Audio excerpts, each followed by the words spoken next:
ಇದು ಮಿಷಿನ್ ತೊಗೊಂಡು ಒಂದು ವರ್ಷ ಒಂದು ವರ್ಷ ಆಯ್ತಾ? ಚೆನ್ನಾಗಿ ಹೊಡಿತಾ ಇದೆಯಾ ನಿಮಗೆ? ಚೆನ್ನಾಗಿ ಬರ್ತಾಯ್ತಿ. Okay okay. ಹೆಂಗೆ ಬರ್ತೈತೆ? ನೋಡಿ ಇದು ಉಂಡೆ ಕಚ್ಚು ಬರದಂಗೆ ಬರ್ತಾಯ್ತಿ. ಉಂಡೆ ಕಚ್ಚು ಬರಲ್ಲ, ಬರಲ್ಲ. ಚೆನ್ನಾಗಿ ಬರ್ತೈತೆ. ಚೆನ್ನಾಗಿ ಬರ್ತಾಯ್ತಿ. ಹಾಂ ಹಾಂ ಹಾಂ. Okay okay okay. ಎಷ್ಟು ಬೆಲ್ಟಿಂದ ಇದು? ಇದು 6 ಬೆಲ್ಟು. 6 ಬೆಲ್ಟ್ ಮಿಷಿನಾ? 6 belt machine. ಎಷ್ಟು ಒಂದು ಗಂಟೆಗೆ ಎಷ್ಟು ಹೊಡಿತೀರಾ? ಏನು ಒಂದು 13 ಚೀಲ. 13 ಚೀಲ ಅಂದರೆ ಒಂದು 100 kg ಇರುತ್ತಾ? ಒಂದೊಂದು 90 kg 90 kg 100 kg ಇರುತ್ತೆ.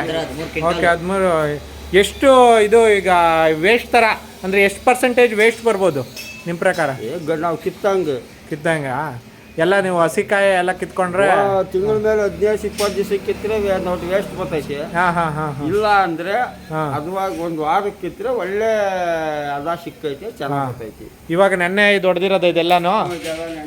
ನೆನ್ನೆ ಎಷ್ಟು ಚೀಲ ಹೊಡೆದಿದ್ದೀರಾ ನೆನ್ನೆ?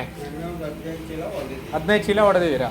ಚೆನ್ನಾಗಿ ಬಂದಿದೆ. ನಿಮಗೆ ಖುಷಿ ಆಗ್ತಾ ಇದೆಯಾ ಮಿಷಿನ್ ತಗೊಂಡು? ಈಗ ನಿಮಗೆ ಜನ ಈಗ ಕೂಲಿ ಅವರು ಇವರು ಬರ್ದಿಲ್ದಂಗೆ ತೊಂದರೆ ಏನಾಗ್ತಾ ಇಲ್ಲ, ಮಿಷಿನ್ ಚೆನ್ನಾಗಿ ರನ್ ಆಗ್ತಾ ಇದೆ. ಓಕೆ. ನೋಡಿ ಈಗ ನಾವು ಇಲ್ಲಿ ಅಡಿಕೆಕಾಯಿ ಸುಲಿಯೋ ಮಿಷಿನ್ ಅಂತ ತೋರಿಸ್ತಾ ಇದ್ದೀವಿ. ಇದು 6 ಬೆಲ್ಟು ಕ್ರಾಂಪ್ಟನ್ ಮೋಟ್ರನ್ನು ಹಾಕಿದ್ದಾರೆ. 2 HP ಕ್ರಾಂಪ್ಟನ್ ಮೋಟ್ರು ಸಿಂಗಲ್ ಫೇಸಿಗೆ ರನ್ ಆಗ್ತಾ ಇರುವಂಥ ಮಿಷಿನ್ನು. ತುಂಬ ಫಾಸ್ಟಾಗಿ ಒಂದು ಗಂಟೆಗೆ ಸುಮಾರು ಒಂದು 1000 kg ಅಷ್ಟು ಕಟ್ ಮಾಡುತ್ತೆ. 1000 kg ಅಷ್ಟು ಫೀಲ್ ಮಾಡುವಂಥ ಮಿಷಿನ್ನು ಇವಾಗ ತೋರಿಸ್ತಾ ಇದ್ದೀವಿ ನಿಮಗೆ.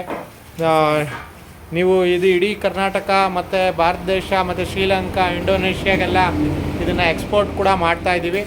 ನೀವು ಕೂಡ ಇದರಲ್ಲಿ ಕೆಳಗಿನ ನಂಬರ್ಗೆ ಫೋನ್ ಮಾಡಿ ಇದನ್ನು ನೀವು ತಗೋಬೋದು. ಒಳ್ಳೆಯ ಅತ್ಯುತ್ತಮವಾದಂಥ ಮಿಷಿನ್ನು. ಈಗ ರೈತರ ಜೊತೆ ನೀವು ಮಾತಾಡೋದನ್ನ ನೋಡಿದ್ದೀರಿ. ಎಲ್ರಿಗೂ ನಮಸ್ಕಾರ.